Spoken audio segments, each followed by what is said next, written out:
Hello साथीहरू, आज हामी हिल पार्कमा आएँ। मर्निङ वाक गर्दै हिल पार्कमा आयौँ। ल ल ल रमाइलो छ। ल टाई बनाउँदा ल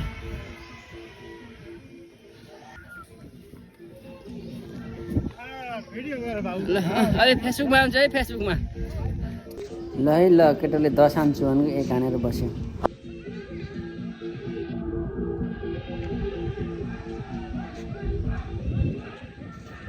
कति अरे?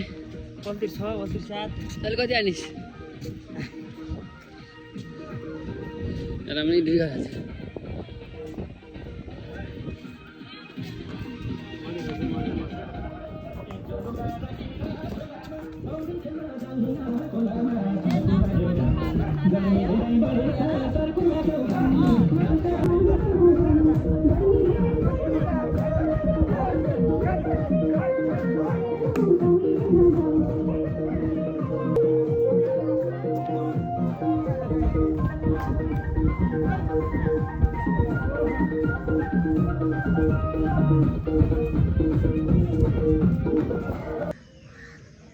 ल है ल, हामी चाहिँ 2 मिनटको ध्यानपछि सबै घरतिर लाग्यो अनि रमाइलो भयो। हजुरहरू पनि जानुपर्छ है भोलिबाट।